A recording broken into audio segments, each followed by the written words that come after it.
balay gid tiniswat nga tree planting activity dagiti ka mga Philippine Air Force. May basa iti impormasyon nga nakalap manipud iti 580th Aircraft Control and the Warning Wing.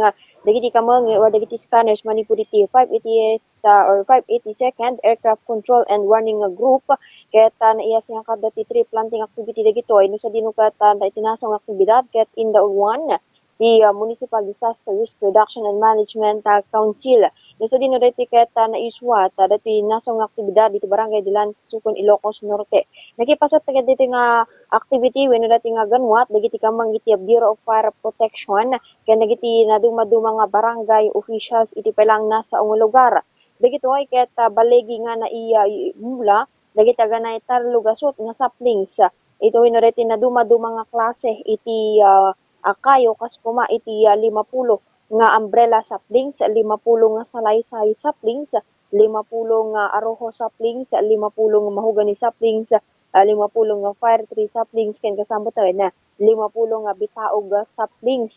No sa dinuti naso nga aktibidad ket na uswat kagidan pailaeng iti panang surot iti minimum public health standards sa iti man na panagsuot iti face mask, physical or social distancing tapno iti kasnaket nga malikdikan pailaeng iti panagwaras iti COVID-19.